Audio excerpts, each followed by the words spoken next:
कुरान वो किताब है जो दर से इनकलाब है, समझ के गए कोई पढ़े तो नूरुन अला नूर है। नबी करीम सल्लल्लाहु अलैहि वालिहि वसल्लम के दोहरे दामाद, डबल दामाद हुजूर के, अमीरुल मोमिनीन खलीफतुल मुस्लिमीन हज़रत सैयदना उस्मान गनी ज़ुन्नूरैन रदियल्लाहु ताला अन्हो, ये नबी पाक अलैहिस्सलाम के दामाद हैं और हुजूर अलैहिस्सलाम के करीबी रिश्तेदार भी हैं।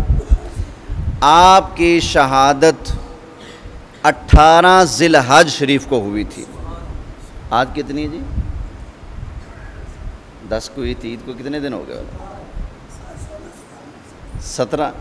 कल का दिन यानी कल जो 18 आ रही है, 18 ज़िलहज शरीफ को हज़रत उस्मान गनी रदियल्लाहु ताला अन्हो शहर नबी मदीनातुल मुनव्वरा में अल्लाह के प्यारे कुरान सूरह अल बक़रा पहले पारे के आखिरी रुकू फ़इन आमनू बिमिस्लि मा आमनतुम बिही फ़क़द इह्तदौ, ये आयतें तिलावत कर रहे थे। उस वक्त हज़रत उस्मान गनी की शहादत हुई थी। तो आज हम उनका ज़िक्र करेंगे। मुझे हुक्म ये मिला था कि नमाज के हवाले से गुफ्तगू करनी है। मैं कोशिश करूँगा नमाज पर भी कुछ गुफ्तगू करूँ, लेकिन ये मौज़ूआत हैं रूटीन के, चलते रहते हैं। लेकिन आज हज़रत उस्मान गनी रदियल्लाहु ताला अन्हो का ज़िक्र मुबारक करना इसलिए ज़रूरी है कि कुछ ऐसे नासूर पैदा हो चुके हैं कि जो चाहते हैं कि नबी पाक अलैहिस्सलाम के सहाबा का नाम तक भी ना लिया जाए, उनका चर्चा ज़िक्र तो क्या, कोई उनका नाम भी ना ले। इतनी उनको सहाबा से दुश्मनी है, सहाबा से वैर है। तो इसलिए हमें भी तो चाहिए ना, हम तो सहाबा के, अहले बैत के, अल्लाह के जितने प्यारे हैं सब के ग़ुलाम हैं। अगर कोई उनकी अज़मत का दुश्मन डंग मारने से बाज नहीं आता तो हम उनके ग़ुलाम हैं, हम उनकी नौकरी करने से क्यों रुकें? हैं? तवज्जो है ना? तो इसलिए आपका ज़िक्र मुबारक करेंगे। ये 3-4 दिन पहले की बात है। मुल्तान शरीफ में अड्डा बन बोसन के करीब एक बस्ती है, इनायतपुर मोहटा। सारे मोहटे बैठे हुए हैं। वहाँ पर मैं और कारी शाहिद साहब गए। मेरा बयान था, मैंने कहा जी मेहरबानी करें इकट्ठे चलते हैं। इन्होंने मेहरबानी की, चले गए। अच्छा, वहाँ पर हम गए ना, बड़ी सख्त पाबंदी हमारे ऊपर लगाई जा रही हूँ। सहाबा का जिक्र नहीं करना, सिर्फ ज़िक्र अहले बैत करना है। अच्छा भाई, मैं तो सुन्नी हूँ ना, अल्हम्दुलिल्लाह। हम तो अपने दीन मज़हब का सौदा नहीं कर सकते ना। मैंने कुंतुम खैरा उम्मा पढ़ी, सरकार के सहाबा का जिक्र किया, उसके बाद मैंने अहले बैत पाक का जिक्र शुरू किया। अच्छा, अहले बैत पाक का जब हम जिक्र करते हैं तो हम ये नहीं कि सिर्फ एक टुकड़ा आयत का ले लें जो हमारे अपने मतलब का हो, और बाकी अगरचे नबी पाक का घराना ही हो, नबी पाक के अहले बैत ही हो, उनको हम कंड कर दें, छोड़ दें, उनका नाम ना लें ना। इस तरह की हेरा फेरी हमसे नहीं हो सकती। मैंने कुरान मजीद फुरकान हमीद की जो आयत ततहीर है, इन्नमा युरीदुल्लाह, इसके नाजिल होने का सारा पस मंज़र बयान किया, और नबी पाक अलैहिस्सलाम की अज़वाज का ज़िक्र पूरे रुकू के अंदर मौजूद है। अल्लाह उनकी अज़मतें, शानें, टौरें, रिफ़तें, बुलंदियाँ बयान फरमाता है। ये सब कुछ मैंने जब बयान करना शुरू किया तो वहाँ से एक ज़ाकिर साहब उठ के मेरे कान में आकर कहते हैं, अहले बैत की शान बयान करो। किसकी बयान करें? अहले बैत की शान बयान करो। मैंने कहा सरकार, मैं अहले बैत की शान सुना रहा हूँ, ये मैं अहले बैत की शान सुना रहा हूँ। मैंने कहा नबी पाक अलैहिस्सलाम की बीवियाँ अहले बैत, नबी पाक की बेटियां, नबी पाक के बेटे, सारे के सारे क्या हैं? अहले बैत हैं। हम तुम्हारी तरह तो नहीं ना सिर्फ 5 को माने, बाकी को कहें जी हम नहीं मानते। मैंने कहा जितने भी अहले बैत हैं, जितने भी मेरे मुस्तफ़ा अलैहिस्सलाम से जुड़े हुए हैं, हम सब का अदब करते हैं, सब का हया करने वाले हैं। अच्छा, समझ नहीं आ रही, कारी शाहिद साहब बैठे हैं, मैं आपको ना निकाल के दिखाता हूँ 22वां पारा। ये ज़रा तवज्जो कीजिएगा, दुरूद पाक पढ़िएगा ज़रा। अल्लाहुम्मा सल्ली अला सय्यिदिना व मौलाना मुहम्मदिन व अला आलि सय्यिदिना व मौलाना मुहम्मदिन व बारिक व सल्लिम सल्ली अलैहि। अच्छा भाई देखना, ये है 22वां पारा, शुरू है। 22वें पारे के शुरू के चंद लफ्ज़ों के बाद अल्लाह ने फरमाया है इन्नमा युरीदुल्लाहु लियुज़हिबा अन्कुमुर रिजसा अहलल बैत। ऐ नबी की अहले बैत, अल्लाह यही चाहता है कि अल्लाह हर पलीती से तुम्हें क्या रखे, पाक रखे, और ऐसे पाक रखे जैसे पाक रखने का हक होता है। मैं यहाँ से कुरान पढ़ूँ तो मंजूर है, अगर यहाँ से कुरान पढ़ूँ तो मंजूर नहीं।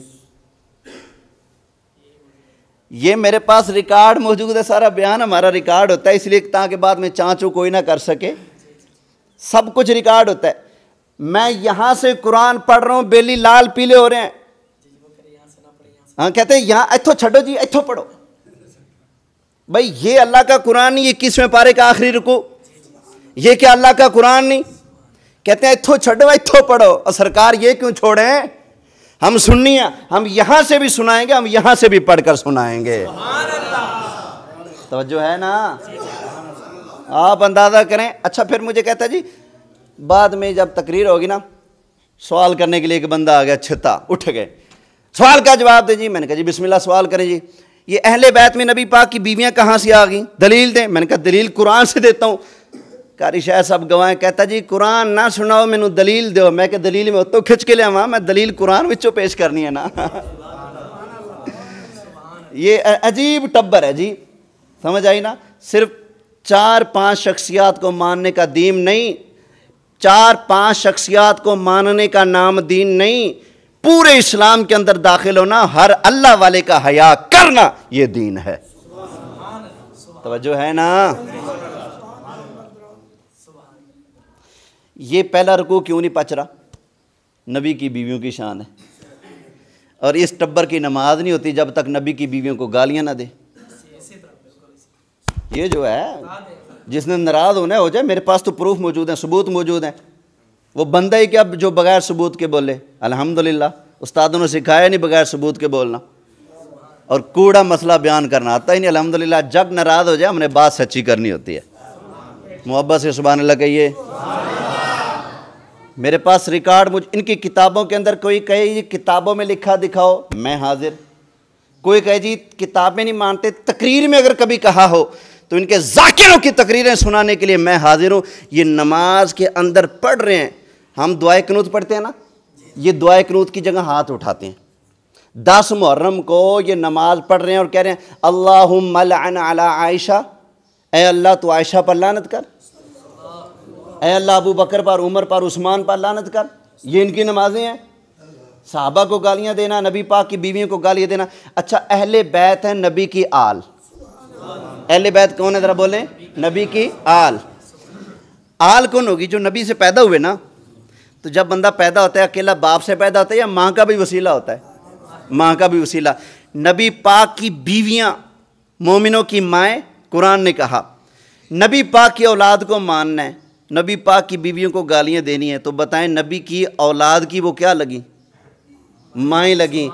तो आप बताएं, मैं तो बगैरती नहीं कर सकता, ना आप कर सकते हैं कि एक बंदा मेरी इज़्ज़त करे मेरी माँ को गाली दे, आपकी इज़्ज़त करे आपकी माँ को गाली दे, तो आप उसकी बात का एतबार करेंगे, उसको अपना प्यारा सज्जन जानेंगे? नहीं ना। आप कहेंगे ओ मुनाफिका, अगर मेरी इज़्ज़त करनी है तो मेरे माँ बाप की भी इज़्ज़त करनी पड़ेगी।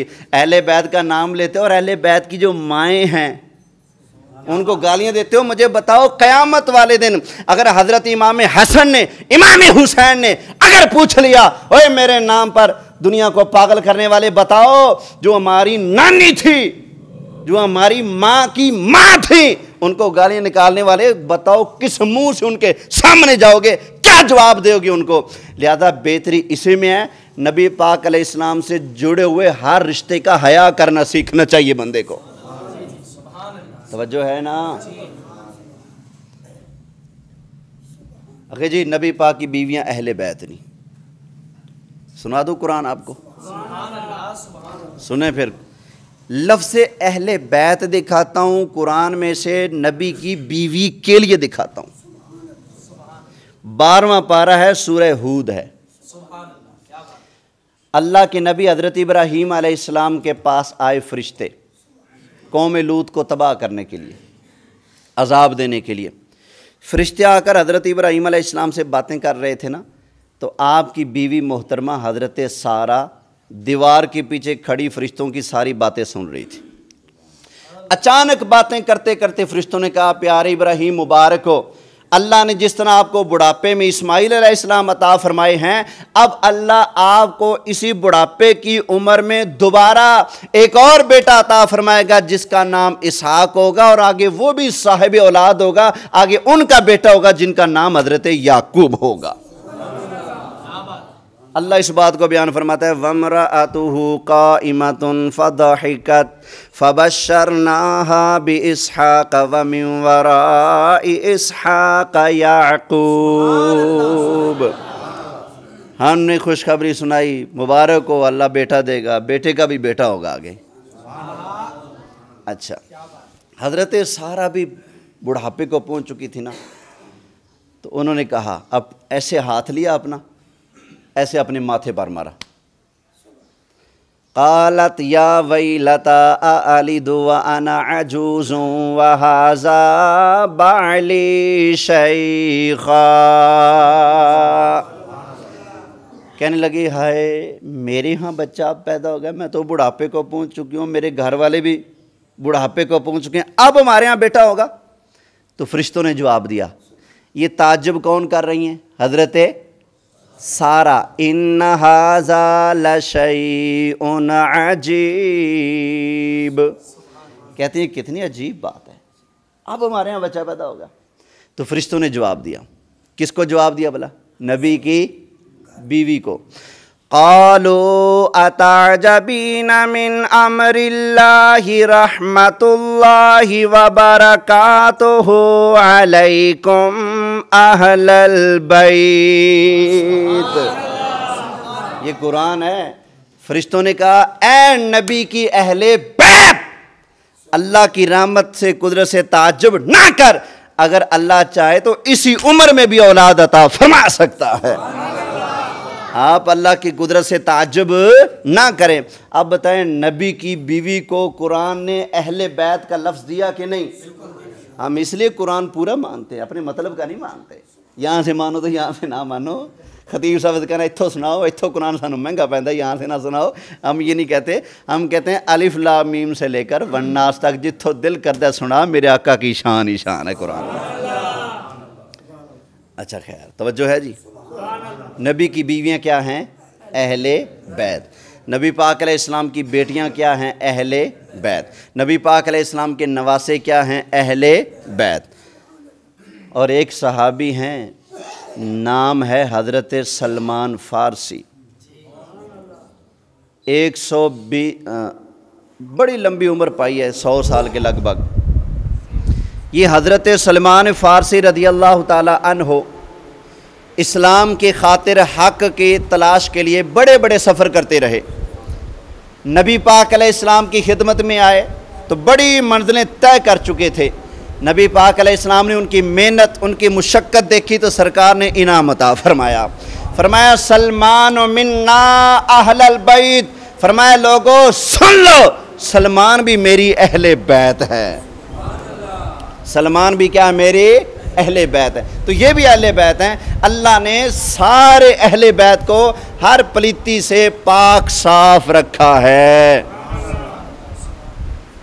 अब आइए हज़रत उस्मान गनी की बात करते हैं। सुभान अल्लाह। टाइम भी बता देना ज़रा।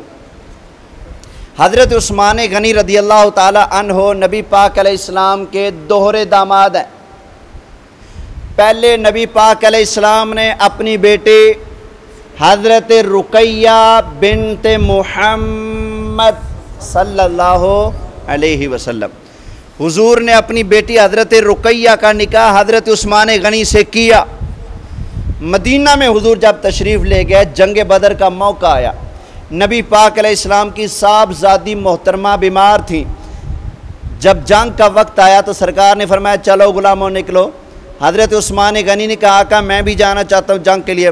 फरमाया, ना ना, तुम घर रहो, मेरी बेटी की खिदमत करो, अल्लाह तुम्हें घर बैठे जंग बदर लड़ने का सवाब अता फरमाएगा। हज़रत उस्मान गनी रज़ी अल्लाह ताला अन्हु ने उनकी खिदमत की, उनकी ज़रूरतों का ख्याल रखा।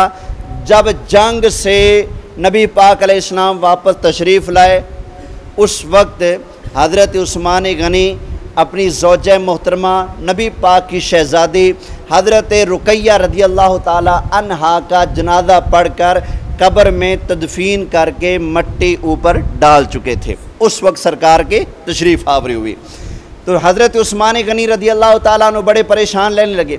एक दिन नबी पाक अलैहिस्सलाम ने पूछा, ए उस्मान परेशान क्यों हो? अर्ज़ किया, आका परेशान इसलिए हूँ, आपके साथ बरादरी का रिश्ता तो है ही है, लेकिन एक बड़ा ख़ास ताल्लुक़ था।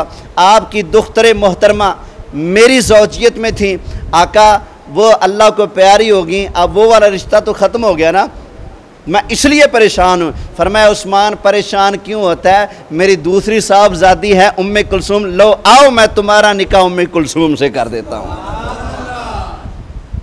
लोग कहते हैं उस्मान गनी बंदे ठीक नहीं थे। लोग कहते हैं जी माज़अल्लाह वो दिखावे के लिए इस्लाम लाए थे, असल में उन्होंने कलमा नहीं पढ़ा, अंदर से बेईमान थे। और बेईमाना मैं पूछता हूँ, बेईमान बंदे को तू मुँह ना लगाए तो बेईमान बंदे को मेरे मुस्तफ़ा अपनी बेटियों का रिश्ता कैसे दे सकते हैं? तेरा दामाद तो चरसी भंगी हो तो तू राज़ी नहीं होता उसे, तू कहेगा चल पाक साफ बंदा होना चाहिए, इज्जतदार घराना चाहिए, तूने रिश्ता करना हो तो 18 चीज़ें देखता है। तो जिस नबी ने उस्मान को अपनी 2 बेटियां दी हैं, तो हज़रत उस्मान गनी के अंदर मेरे मुस्तफ़ा ने क्या क्या कुछ देखा होगा। अगर कोई ऐब उनके अंदर होता तो नबी पाक अलैहिस्सलाम उनके साथ अपनी बेटियों का रिश्ता ना करते। तवज्जो है भाई, ये बातें करना हमारी ज़रूरत है। सुनियो ज़रा समझा करो यार, हमारा घर लुटा जा रहा है, हमारी नस्लों का, हमारे बच्चों का ईमान तबाह किया जा रहा है। क्यों? ये बातें सुनाकर। याद रखना, कोई भी अमल हमने ऐसा किया, कोई अकीदा ऐसा रखा जो इस्लाम के मुनाफी है, तो जन्नत की उम्मीद मत रखना। जन्नत उसी को मिलेगी जिसका अकीदा ईमान ऐन कुरान और हदीस के मुताबिक होगा। अब ये देखना, एक और फ़र्क की बात बताता हूँ। हज़रत इमाम मेहदी ने आना है कि नहीं? बोलो, साहब ने सुना है ना? नबी पाक ने उनके आने का जिक्र फरमाया, फरमाया मेरी आल में से इमाम मेहदी आएगा, माँ का नाम आमिना होगा, बाप का नाम अब्दुल्ला होगा। ये सरकार ने सब कुछ बताया इमाम मेहदी के बारे में। हम कहते हैं, हमारी किताबों में लिखा है, हदीसें लिखी पड़ी मौजूद हैं, हदीसें साफ बताती हैं हज़रत इमाम मेहदी आएंगे तो सारी दुनिया पर इस्लाम छा जाएगा, कुफर को मिटा के रख देंगे, हर तरफ इस्लाम का बोलबाला हो जाएगा। घबराया ना करो, इंशाल्लाह वो वक्त आएगा। तवज्जो है ना? अब ये लोग कहते हैं इमाम मेहदी आएंगे तो क्या काम करेंगे। अब ये देखना, सोच देखना कितनी गंदी सोच है सहाबा के बारे में। इसलिए बोलना हमारी मजबूरी है, हम अपना रोना रो रहे हैं, हमारे बुज़ुर्गों को गालियाँ दी जा रही हैं। कहते हैं जी इमाम मेहदी आएंगे ना, मदीने पहुँचेंगे, पूछेंगे ये किसकी कब्र है? लोग कहेंगे ये आपके नाना जान मोहम्मद मुस्तफ़ा की कब्र है सल्लल्लाहु। इतनी बात तो ठीक है। कहते हैं जी फिर इमाम मेहदी पूछेंगे ये साथ किसकी 2 कब्रें हैं? लोग कहेंगे ये अबू बकर सिद्दीक़ की कब्र है, ये उमर फ़ारूक की कब्र है।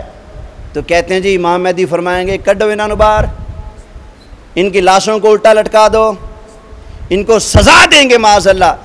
जिन्होंने अपनी कौम को ये गंदी बातें पढ़ाई हों, वो कौम फिर सहाबा का नाम बर्दाश्त करेगी? बोले।